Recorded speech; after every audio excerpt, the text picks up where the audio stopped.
Midday. Hello, good afternoon. Welcome to the news here on 3FM 92.7. We're coming to you live from our studio here on the John Hammond Street in Accra, also live on our numerous affiliates across the country.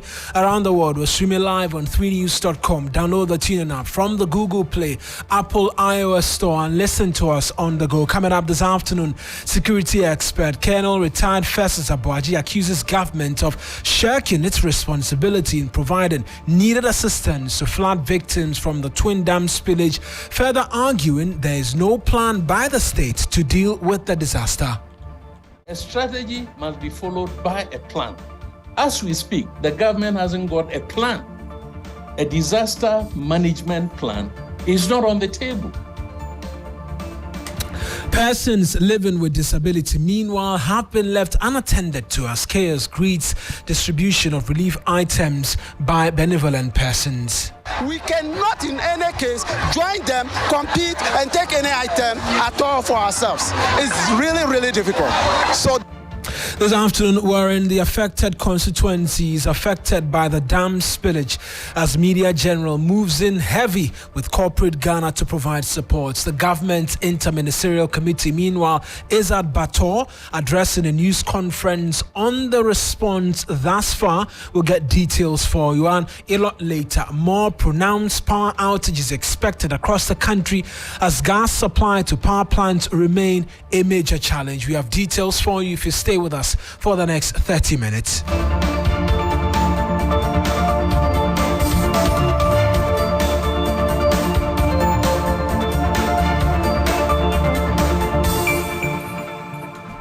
A pleasure that you could be a part of this afternoon's bulletin. It's streaming live on Facebook. Our handles 3FM 927. Same handles on Twitter, now X as well, 3FM 927. I am Eric Mawuena Egbeta, and we'll begin this afternoon's edition from the flood-affected areas. The government has no plan. That's the verdict of security expert Colonel retired Festus Abuaji as the trauma of the over 40,000 displaced residents continue to unfold. The verdict may have crystallized in the mind of the revered security consultant following revelations of the chaos characterizing the distribution of relief items to the displaced. A visit to the St. Kizito Safe Haven at Mefe yesterday highlighted a lack of coordination in distributing relief items, a challenge that left persons with disability heavily impacted. My colleague Emmanuel Samani reports. Since you've moved here, we understand that you're having a lot of challenges receiving some of the relief items. Is that the case? Yeah, that is the case. When items are brought to this place, they share it according to the number of houses that are found on the campus. And if you are not quick, and then they have registered some of the people, they will just leave you just like that, and you'll be all around without anything. But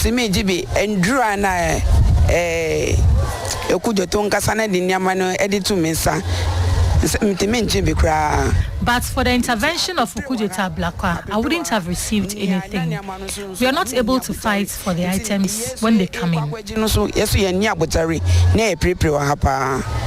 So we understand that currently some of the relief items are being shared here at the St. Kizito Senior High School. And clearly, no arrangements have been made for persons living with disability, to get some of the items. And so we're here to see for ourselves if indeed that is the case. So this is a situation here, and as you can see, one person, an elderly woman is leaving the scene. Very chaotic here because people are trying to get relief items, and so it's absolute chaos, anarchy, if you ask me. Absolute chaos and anarchy going on here at the St. Kizito Senior High School, one of the safe havens, not too safe. One of the safe havens, not too safe. And so persons living with disability can't even get in. Even abled individuals can't get their hands on some of the items. How much more persons living with disability? Let me quickly engage one of the persons with disability here. Sir, you've been telling me about how chaotic things get here. How does that make you feel looking at how all these things are going on? In fact, I don't even know what to say. This is how it always goes on. And how can we, as Physical Challenge, go and compete for things like this? We cannot. And we think the community is not actually helping us at all. So if any organization is presenting an item, it means we should be giving our own separately before announcement to be made. Your things like this, we cannot in any case join them, compete, and take any item at all for ourselves. It's really, really difficult. So that is the current situation here at the St. Kizito Senior High School. Absolute chaos, absolute anarchy, not entirely safe, even though it's a safe haven. So that's my colleague Emmanuel Samani with the details as he captured it from there yesterday, and a situation that's prompted this response from Colonel Festus Abuaji that the government comes off as not having a plan. A very palpable, conspicuous absence of government. So the president is out of the country to give a lecture on Ghana's role as a model of democracy in bringing stability to West Africa and so on and so forth. When the country was facing this disaster, no government official visited the disaster area until the president returned and went there on the 16th. So 40,000 Ghanaians are displaced in 22 or so shelters. And the government is sitting in the capital and talking politics. Or the vice going there and giving $160,000 cedis. 2017, we gave $1 million to Sierra Leone. But the figures in Sierra Leone were far less. Here we are talking of 40,000 Ghanaians. So it's bits and pieces of, government going there and not saying the right things, and not giving any indications of any substantive plan. Now, if you tell people that you have a three-pronged strategy to provide relief, now how is the relief being provided? NADMO hasn't even got a budget. So a strategy is not the solution to this. A strategy must be followed by a plan. As we speak, the government hasn't got a plan. A disaster management plan is not on the table. That's security expert, Colonel retired Festus Abuaji, and we'll hear from the Deputy NADMO Coordinator, Seji Saji, on the spot on what the organization has been doing. So let's listen now to Seji Saji, who provided some responses to the chaos which was witnessed yesterday. For the past few days, we have actually even put a relief administration committee in place that has all stakeholders represented on the committee. We have the MP on it, we have the district chief executive on it, we have the traditional authorities, the two traditional authorities, and the other traditional authorities overbank on this committee.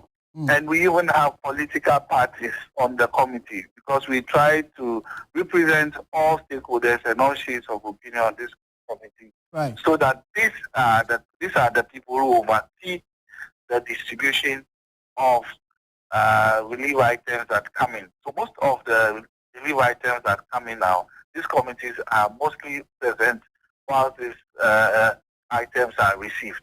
There is registration of pregnant women, nursing mothers, the aged, and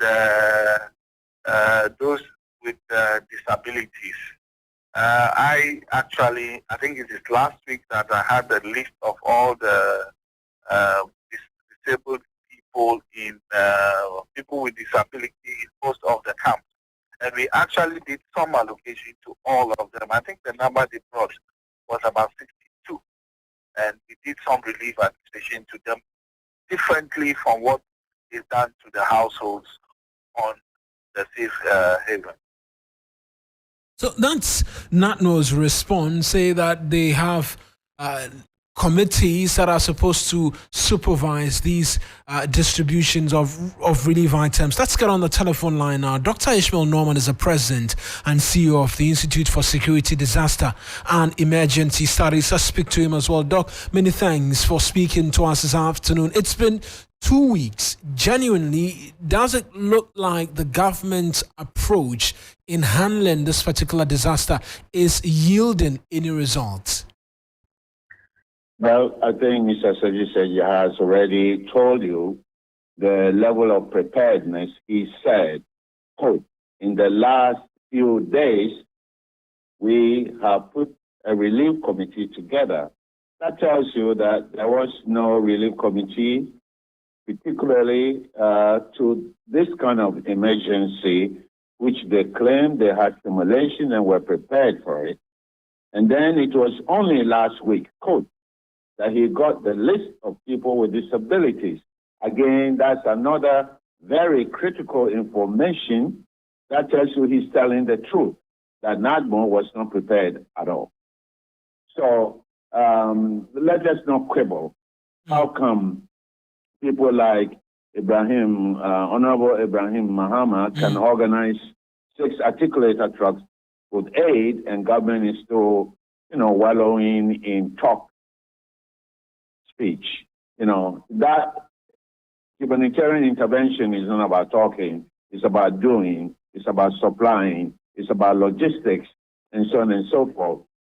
So if this is the time that they put in the mechanism for overseeing the whole thing together, you can see that there was absolutely no preparedness for it. And if it was on paper, and nobody actually paid attention to it. But now we're hearing of a scrambling for food at some of these relief centers. You spoke into how there was no plan. Where do you think things are going wrong? Because already VRA says 20 million has been made available to deal with this disaster. 9 million has been disbursed and has been used already even. And yet it appears there's not enough food, there's a lack of coordination, and everything seems to be just out there. In emergencies, a lot of people become instant millionaires, and I'm not trying to say that DRA, somebody there has stolen anything, but they also tend to exaggerate the kind of assistance that they are giving. So if you tell me that you're giving me light soup, beef light soup, I will ask you, where is the beef? If you send me the soup and I don't see any beef in it, that means that it wasn't beef light soup, it was just light soup. So maybe what we are getting is just light soup without the beef, even though they call it beef light soup. So they need to provide the evidence because it's public money they are spending.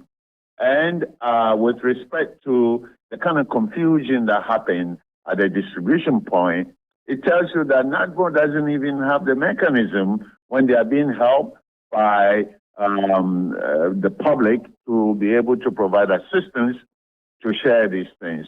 As I said previously on another program, that they should have zoned the area. Zone 1, you bring everything to this point and we'll do the distribution. Zone 2, Zone 3, Zone 4, because there are 9 communities or districts that are affected, even a little bit more. So you should have a designated point to receive supplies, whether it is coming from government or from individual, goodwill people, that you collect them, you give receipt for what you are collecting, and then you distribute them. There's video evidence that you are distributing them so that people have confidence and trust in the system. Right. The way it is, it tells you and everybody looking that NADMO is totally not prepared, even though they have over 10,000 employees. Doc, I'll just end with the conversation surrounding a declaration of a state of emergency, whether or not it's still valid considering all of the things that we continue to see. My brother, to tell the truth, it's not going to be. You know why?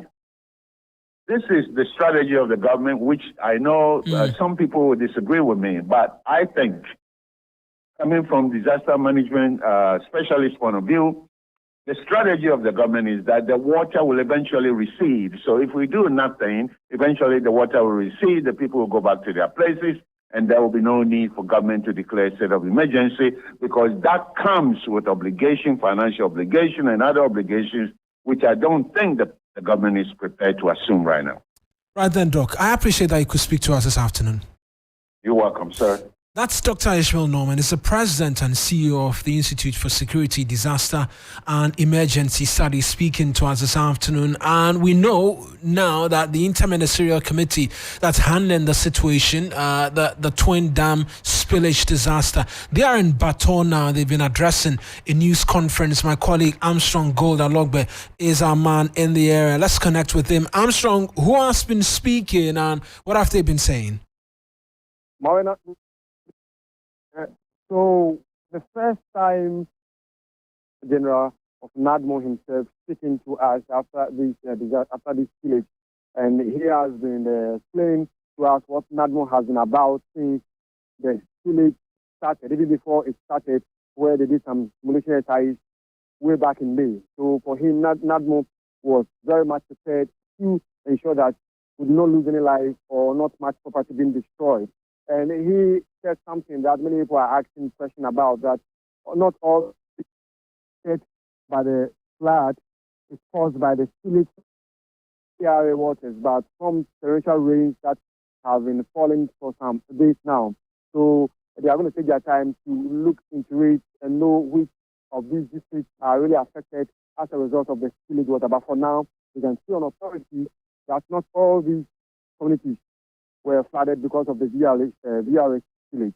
So not all the communities were flooded. On the conversation of relief, support, and coordination, and even the plan going forward for the amounts that has been allocated by the National Disaster Management, unfortunately, it appears we have a challenge with my colleague Armstrong, who's back on the telephone lines. Did they respond to that question as to the plan going forward?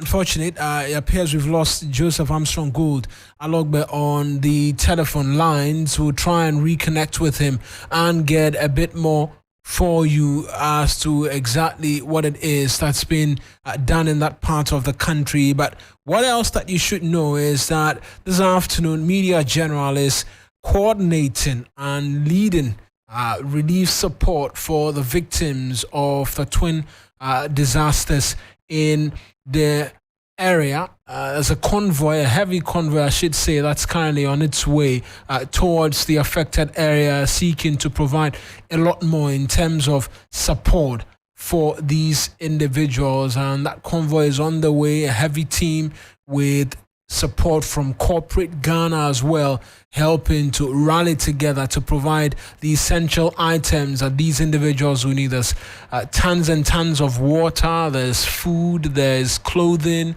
shoes, and the likes. And the conversation still continues. The appeal still is that if you can, drop by our offices here at Adisawi Kanda and provide a bit more support. There's been volunteers who've come in their numbers as well to provide support in helping with sorting out these items. They've been here in their numbers. They joined us again in going to these affected areas to distribute the relief items. And it's something that is worth commending, and we'll continue to follow the subject matter. But we'll switch our attentions now and bring you other pressing matters here on the Midday News on 3FM 92.7, because more pronounced power outages are expected across the country as gas supply to power plants remain a major challenge. The Ghana Grid Company, Gridco, on Thursday explained a shortfall of some 550 megawatt of power is what accounted for the limited supply witnessed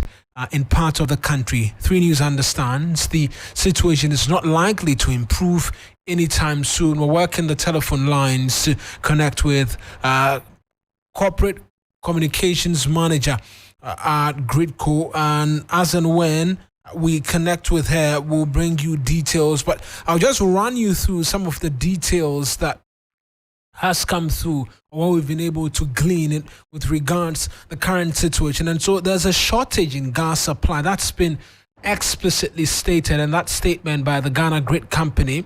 What it is that we've picked up, which is added detail, is that shortfall is as a result of the West African gas pipeline cutting off supply to the country as a result of debt owed. And so that has resulted in the shortfall of gas supply to our power generation plant at Tema, which has been explained by the Ghana Grid Company, reason for which we're seeing the blackouts. Now, the blackouts will not be so widespread if, in terms of the generation capacity from these gas plants was not so great. But out of the 3,150 megawatts we need as a country, up to 550 have been knocked off as a result of the gas supply. And if you work the math, that's around division by 6. That's one part. And so it could go up even further because on Wednesday, up to 650 megawatts of power supply was lost in terms of the difficulties with supply of gas. And so that's the current situation, and that any shortage beyond 250 megawatts results in significant outages across the country. And the worst affected areas during these times, or during the peak hours, are densely populated regions. So Greater Accra, Central, Eastern, Northern regions are part of the places. And the interesting dynamic perhaps that you should know is that the peak hours here in the country are between 6 and 10 p.m. It could go well beyond that, but that's the time when a lot of power is consumed in the country, between 6 p.m. and 10 p.m. And that's why in the evenings, with the forecast or the verdicts that it could go on a lot longer, that's what it means, that your lights could be going off a lot more in the evenings, and so perhaps you ought to be preparing for it. But let's switch our attentions even while we wait to connect, but this time stay on matters in relation to energy and the mine sector, because the Minister of Lands and Natural Resources, Samuel Abujinapo, he's described as moot and uncalled for the criticisms by the minority in Parliament over the Barari DV Limited lithium agreements. The minority had described the agreement as illegal and unconstitutional since it lacked parliamentary ratification. But the Damongo MP says the agreement is one of the best for the country. Indeed, Ghana is significantly the leading producer of gold in Africa, with a very robust linkages in the gold industry. In Ghana, we have already been mining bauxite and manganese for well over 80 years, and we have just signed an agreement for our first lithium project amidst extensive work for the development of our iron ore and other resources. But to realize the true benefits of these critical minerals, we must add value to them. Bloomberg, for instance, estimates that the global lithium industry at the mining stage is about $11 billion US. But the value of the industry at the highest end of the value chain is over $7 trillion US. Unfortunately, because of our dependency on the export of raw materials and raw minerals, African countries currently involved in the exploitation of lithium are said to be making just about 10 to 15% of the full value chain generated from developing end-to-end commodity supply chain. Clearly, we cannot benefit optimally from these resources if we continue to depend on the export of raw materials. This is why the government of President Nana Addo Dankwa Akufo-Addo of Ghana has taken a policy decision to promote value addition to all our mineral resources, and doing so with strong state participation. That's the Minister for Lands and Natural Resources. He's been speaking at an event in China, a China Mining Conference there, and to other matters now, where the West Africa Center for Counter-Extremism is cautioning of some 1.2 million people in the northern part of the country who've been exposed to violent extremism with a ticking time bomb if the state fails to act in countering a possible act of terrorism. They've been addressing a news conference. My colleague Komla Kluche was there, joining us on the telephone lines with a bit more. And so, Komla, 1.2 million people exposed to extremism? What potential dangers, according to the group, lies in this huge number? Well, I mean, they make the point that if some urgent step is not taken, especially one dealing with the economic factors that the people are going through, or the economic ordeal that they are going through, one as a state or as a government, the then this may spread beyond the 1.2 million. And there's also the talk about the need for the state to go beyond that tagline of see something, say something, by educating the people that this is what you can see, or this is what you see to be able to see something, for you to say something. And so they believe that because of how the North is carved and the geographical location of the North, it is very important that a certain concerted approach is made towards dealing with this, or else, as fast as it is, it would spread. Just a few months back, this was around 800,000 people. Just this week, they've gotten indicators that it's 1.2 million. It tells you how spreading or how fast these people are in terms of being exposed to violent extremism. It's the more reason why the U.S. State Department is partnering with the West African Center for Counter-Extremism to be able to educate the people and also bring their attention to what it is when it comes to the act of terror and extremism. Right then, Komala, many thanks. Let's just listen briefly to that interaction you had with him as well. Indeed, Ghana is significantly the leading producer of gold in Africa, with a very robust linkages. Apologies, the wrong answer. We can take a listen to Mukhtar Mumuni. Mukhtar now. Well, anyone involved in security in the last decade and a half knows that we are under siege of terrorist violence within the sub-region. And the threat is moving closer to us because it's moving towards coastal states. And if you look at the profile of northern Ghana, it bears similar resemblance in terms of vulnerabilities, just like in the Sahel. And one of the single biggest factors of concern is the issue of youth and youth unemployment. Vulnerabilities around young people are very dangerous for security and stability of our country. And if you look at it in the context of violent extremism, elsewhere within the Sahel, we have made the arguments several times, countless occasions. The fact that what is happening is a manifestation of the anguish, the frustrations of vulnerable young people who have lost confidence, who have lost trust, who have lost, faith in the capacity of their governments to provide them with what we call the entitlements of citizenship. That's Mukhtar Mumuni. Mukhtar is the Executive Director of the West African Center for Counter-Extremism.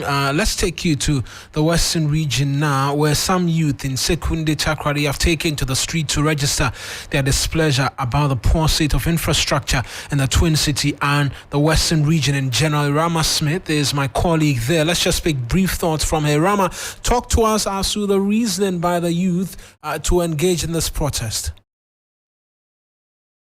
Hello, Mawuena. So, in Sekunde Takrady, there's this notion that everything is not going well. There's nothing going well. The roads are terrible. Projects that have been started are now at a standstill. The market circle projects, the interchange projects, everything is at a standstill. And this is not going down well with the youth. They are blaming the leadership. They think that the leadership is not doing enough. So it's culminated in a protest. It started on social media with the youth using the hashtag Sekunde Takrady deserves better. And they decided that today they will embark on a protest and then send a petition to the Western Regional Minister.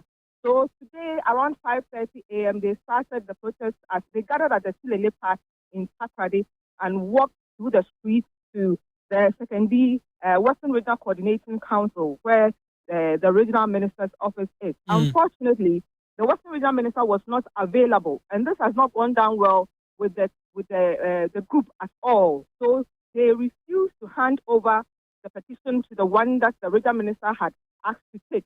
So they are saying that they will go back and then embark on another more massive protest and then send the petition again because they want to give it to the Western Regional Minister. Irama, many thanks for providing those details. That's my colleague Irama Smith providing details there from the Western region. Our bulletin for you this afternoon. As always, a lot more news if you log on to 3news.com. Michael Okbodu is here ready and waiting with the very latest from the world of business. I am Mawuena Egbeta.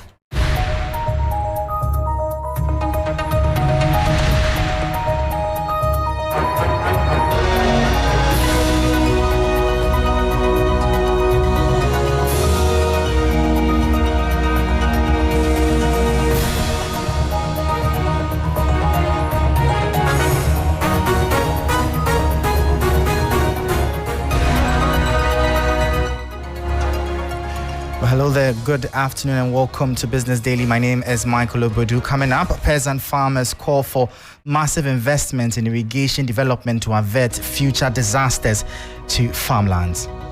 We expect proper allocation of resources to support irrigation development. If there were dams that were created along the Volta River Basin, by now all this water would have moved in there. Also, looming fears about contamination of tilapia following ongoing dam spillage will bring you our special Friday feature. Yeah, I've heard a lot about it, especially about the water being contaminated. So now you're even afraid that tilapia we are eating, whether it's contaminated or not. Plus, Ghana Investment Promotion Center, GIPC, moves to attract more foreign direct investments. We'll hear from its Chief Executive Officer, Yofi Grant.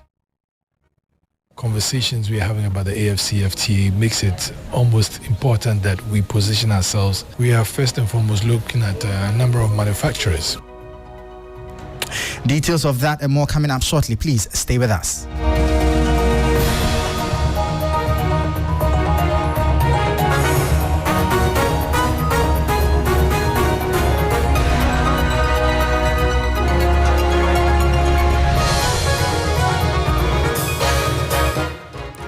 Well, thank you for staying with us. Let's bring you our first story now, as the Peasant Farmers Association of Ghana is calling for massive investments in irrigation development along the White and Black Volta rivers to avert future disasters and boost agriculture. According to its executive director, Dr. Charles Nyaba, rainfall patterns have become erratic as a result of climate change. As such, there should be innovative ways to harvest excess water from the Akosombo and Pond dams to minimize the negative impact of climate change.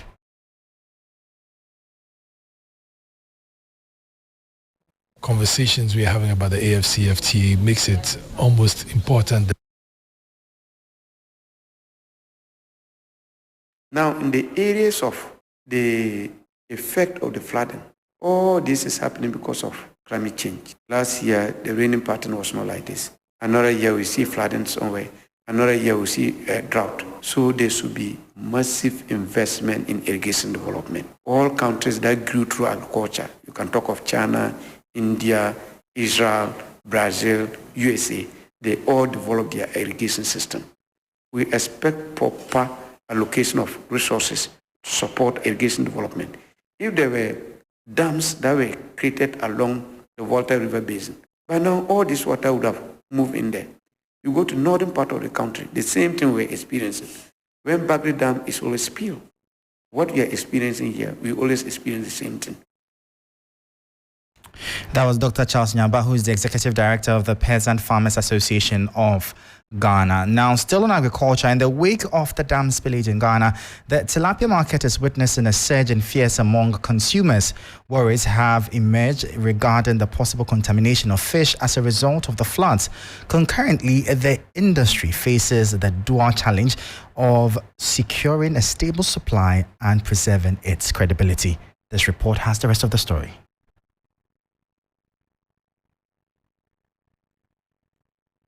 Yeah, I've heard a lot about it, especially about the water being contaminated. So now you're even afraid that tilapia we are eating, whether it's contaminated or not. John's concerns echo those of countless tilapia consumers in the country. The recent dam spillage has triggered widespread apprehension, with fears that contaminated fish may have found their way into the market during the floods. The Akosombo and Pond dams were spilled earlier this month in a bid to ensure their structural integrity. Compounding these anxieties is the uncertainty surrounding the consistent supply of tilapia, as numerous fish farms fell victim to the deluge, compelling some dealers to bolster their stock. Considering the situation, I thought it wise to take enough stock that will last longer rather than not getting stock, because I know there will be shortage from next week or two from now, because they are complaining that almost all their fishes are dead. So the little that is left, prices will go up. These concerns resonate not only with the consumers, but also with certain producers fortunate enough to escape the flood's impact. They foresee heightened pressure to meet the escalating market demands in the days ahead. We're not looking forward to let it have so much impact on pricing. So we also have to improve on our production in order to satisfy the market. Amid this intricate web of challenges, one question looms large. What do consumers themselves make of these unfolding events? I'm very concerned about the contamination, the price. I don't have a problem with it. Because I like tilapia, I always come and eat tilapia. If you are a tilapia lover and you know the benefits that come with it, we expect it. After all, we are not in normal times. Living miles away from communities impacted by the spillage of the dam will not shield tilapia lovers from its impact, particularly on their budget. But the larger concern is what become of women whose income depend directly on access to these fishes. Michael Obodu, 3 Business, Accra. Well, so there you have it, our special Friday feature on the impact of the dam spillage on the tilapia market. But away from that, the Executive Director of the Africa Center for Energy Policy, ASEP, Ben Boakye, says African leaders must provide the needed investment and infrastructure to harness clean energy under the African Continental Free Trade Area after. According to him, the current activities of assembling components of solar PV systems by companies in the clean energy space do not qualify them to benefit from the opportunities the trade pact provides. He spoke to 3 Business on day 2 of the ASEP Future Energy Conference in Accra. Currently, most of the companies that are in the PV value chain or solar PV systems are operating at the assembly level where they only put components together and it becomes a solar panel. That will not let you qualify under the Africa Continental Free Trade Agreement. We need to get into manufacturing some of the components, in some instances up to 60% of the entire value chain in our continent, so that we are not only importing to consume as we are doing at this point, but we have opportunity to also produce some of the technologies that are required for the energy transition. So we need leaders to come to that realization and begin to empower our people and provide the needed infrastructure and backbone for such industrialization to actually happen. That was the Executive Director of the Africa Center for Energy Policy, ASEP, Ben Boakye. Now, the Chief Executive Officer of the Ghana Investment Promotion Center, GIPC, Yofi Grant, says Ghana is strategically positioned to attract foreign investment despite the current global economic challenges. He assures that his outfit will continue to work towards making the country the most friendly business-friendly economy in Africa. He made this known at the arrival of potential investors from Denmark and Sweden who were in Ghana to explore business opportunities through the Ghana Embassy in those countries. The new investment strategy for government is economic diplomacy, as government representatives at various embassies are expected to woo investors into Ghana. The businesses from Denmark and Sweden are in the country to explore investment opportunities in various areas including health, technology, bio-innovation, agro-processing and the country's free zones policy. The Chief Executive Officer of the Ghana Investment Promotion Center, Yofi Grant, hopes more of the country's representatives in other countries will bring in investors. Conversations we're having about the AFCFTA makes it almost important that we position ourselves. We are first and foremost looking at a number of manufacturers, not just traders, but manufacturers who can actually come and manufacture in Ghana for the African market.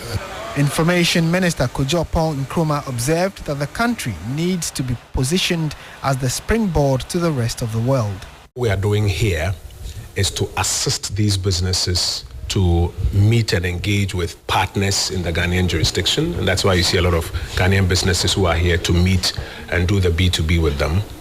And here at the GIPC specifically, to assist the businesses be onboarded into the Ghanaian ecosystem. CEO of For Life Solutions, a company in Denmark, Jonas Pilgaard, noted the need for partnerships for mutual benefit. Things that are important with a solution like this is that we can help cholera-infected areas, typhoid-infected areas, to have a very safe and affordable solution to bring safe drinking water. The Well, on that note, that'll be all for today's edition of Business Daily. For more business stories, please check out our website, 3news.com. My name is Michael Obodu. Thank you for listening. As always, please stay safe and bye-bye.